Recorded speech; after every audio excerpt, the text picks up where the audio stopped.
Hello, phone తీసుకెళ్లి మీ సేటికి. ఇంతకీ మీరెవరు సారు? నేను ఆయనకి తెలుసు. అర్జెంట్ అని చెప్పు. పేరు చెప్పకుండా ఫోన్ ఇస్తే మా సేటు కోపడతారు.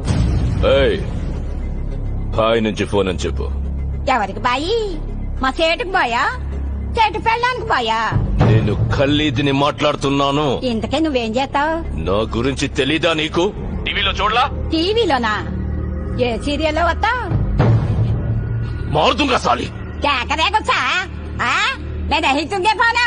సరే, మీ సేట్ ఇంట్లో ఉన్నాడా లేడా? ఇంట్లో లేడు, బయటకెళ్ళాడు. కార్ బయట ఉంది. నా మనిషి బయటే ఉన్నాడు. నోరు మూసుకొని సేటికి ఫోన్ ఇవ్వు. మా సేటికి 10 కార్లున్నాయి. ఏ కార్లో ఉంటాడో, ఎక్కడికి పోతాడో నీకేం తెలుసు? సరే, నంబర్ చెప్తాను, రాసుకొని సేట్ వచ్చాకివ్వు. చెప్పు. 00 తెలుగులో చెప్ప. 00. నెంబర్ ముందు సున్నాలు ఎందుకుంటాయి? ఏయ్, మీ సేటుకి చెప్పు 10 కోట్లు ఇవ్వకపోతే చస్తాడని. 10 కోట్ల? నీకా? నాకు జీతమే సరిగ్గా ఇవ్వడు. నీకెందుకు ఇస్తాడు 10 కోట్లు?